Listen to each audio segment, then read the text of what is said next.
Thank you, Honourable Presiding Member, for the time allocated to me to speak today at the committee stage. Last year, when I spoke on the votes of Ministry of Justice, I said that the Minister of Justice must be feeling like the Minister of Ports and Shipping of Afghanistan.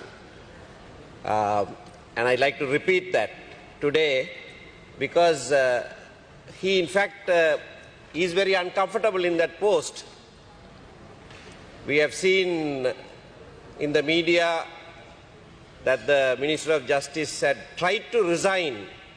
Now, this is very strange that a person tries to resign but is unable to resign. He, being a member of the legal profession, a member of the INABA at that, should know how to resign, if you want to resign. What is there to try to resign and not being able to resign? It's very strange, but that's what we read, that the Minister of Justice doesn't know how to even resign from his post. But all that points to his uncomfortableness in holding this post, that of Minister of Justice in the current regime. I don't blame him for that. The government, for all its rhetoric, has unashamedly been interfering in the process of justice, in the administration of justice in this country. As I speak, I read news that former Navy Commander Vasantha Karanagowda is tipped to be appointed a governor to replace former Governor Raja Kodure, who passed away recently. Let me express our condolences to the Communist Party stalwart who also succumbed to COVID-19. But Vasantha Karanagowda is an accused, is a suspect in one of the emblematic cases in this country, the abduction for ransom, not for anything else, abduction for ransom by naval personnel of 11 youths in Colombo who were taken to Trincomalee Naval Base and done to their deaths. Now the police, having conducted investigations, have named several suspects, including the Navy commander at that time. And inexplicably, the Attorney General, in a mighty hurry, in an indecent hurry, is trying to withdraw indictments, or has intimated that he would withdraw indictment against Vasantha Karanagowda. The families of these young men have been agitating for justice for so long, and during the last regime managed to move the wheels of justice a little bit, but now it's being reversed. And it is such a person that you want to appoint a governor of a province. It's not only that. Many indictments filed during the last government by the then Attorney General, who incidentally is a Chief Justice today, is being withdrawn by the current Attorney General. As soon as he is appointed to that post, the first things that he is doing is to withdraw indictments against indictments filed against members of the current government.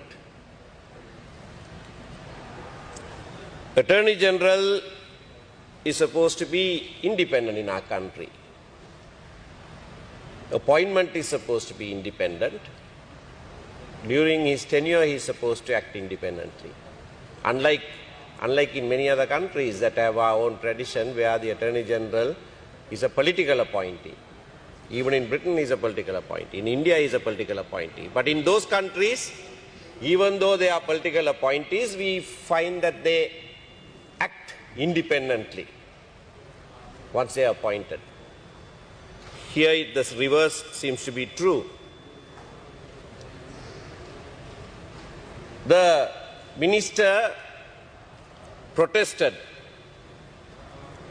at the appointment of another convict who was pardoned, convicted for contempt of court. Contempt of court where he was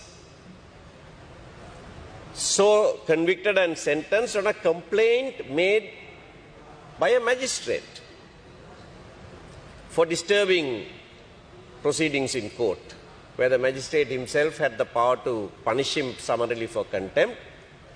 The learned magistrate chose to make the complaint to the Court of Appeal, and after a full-blown inquiry where the venerable monk was afforded a hearing, he was convicted and sentenced. And then he was pardoned.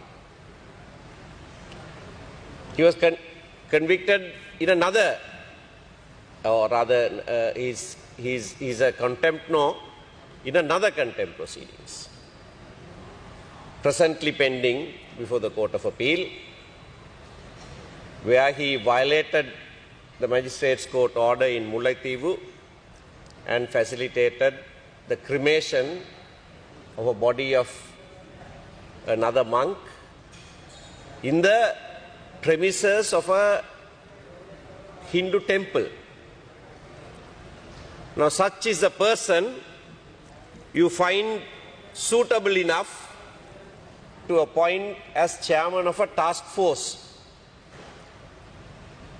And naturally, the minister protested, also for the reason I suppose he wasn't even consulted.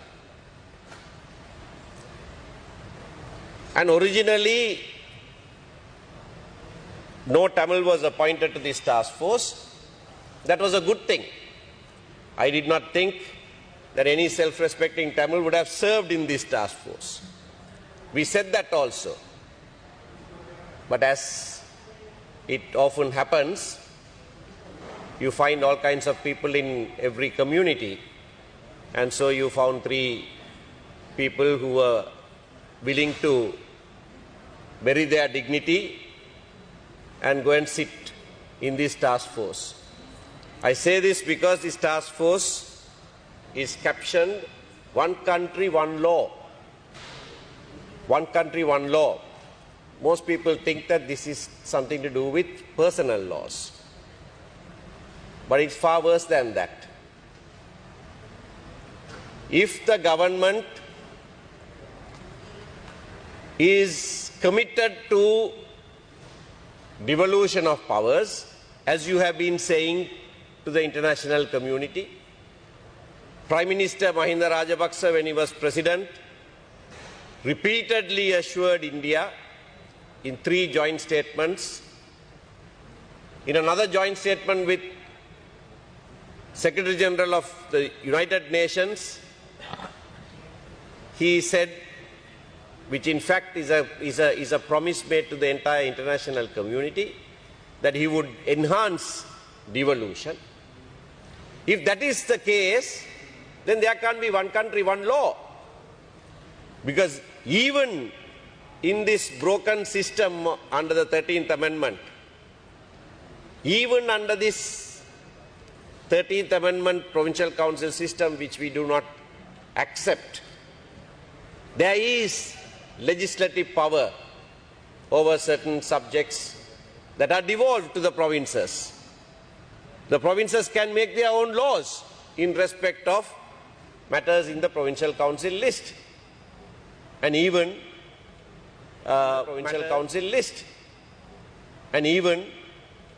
matters that come under the concurrent list. We have been saying that the matters that are devolved, subjects that are devolved to the provinces, must be exclusively devolved to the provinces. The provinces must be supreme in respect of those issues. They must have the legislative power given to them must be supreme. The centre ought not to override that. But that is not the case under the 13th Amendment. The centre can, with a 2/3 majority, override it, as we saw happening in the Divinaguma case and various other instances. Nevertheless, in our constitution, we still have the power devolved to the provinces to make statutes, to make law. Legislative power is devolved. And the promise by the government to the world is that you will enhance devolution. So on the one hand you say you are enhancing devolution, which means even legislative power that is given to the provinces would be enhanced, or at least dealt with in such a manner that the centre ought not to interfere with those subjects. Whilst that is the case on the one hand, you are appointing a task force to ensure one country, one law. How can there be one country, one law if legislative power is devolved to the provinces? It runs contrary to the current constitutional arrangement and contrary to the various promises that you are dishing out to the world that you would enhance devolution. That is the task force. That is why we said, that is why I said that we did not think that any self-respecting Tamil would serve on that. But as I said, for various reasons, people do go and sell their dignity. There were already some persons from the Muslim community who had been appointed. So this is another matter to be taken note of. The original appointment, whether this task force is worthy of being appointed or not, in the original appointment, there were no Tamil appointed. That says something. We were elated that no Tamil was appointed, but from the President's side, when he did appoint, no Tamil was appointed. Now what does that mean? What does that reveal? And later some people added, earlier also something like that happened, afterthoughts. So you think we are afterthoughts in this country? We have lived in this country as long as, or longer than anyone else. This country belongs to us as much as it belongs to anybody else. We are not afterthoughts in this country. And in any case, this particular appointment and the task force is something that we totally reject. In fact, we don't even have to say it, because the chairperson, the type of person you have appointed as chairperson to this, and with the minister coming from the community that you do, stomaching this is something that we cannot accept. It is like those 3 Tamil people who have been appointed to the task force. I did not think that you also would at some point sell your dignity like this and continue in this office. Merely telling the country or your community that you are trying to resign but you are unable to resign is a joke. It doesn't, thank you, it doesn't do you any good. So my plea to if I might call you here, even in this August Assembly, my learned friend, is to stand up straight and resign before these sessions are out. Thank you.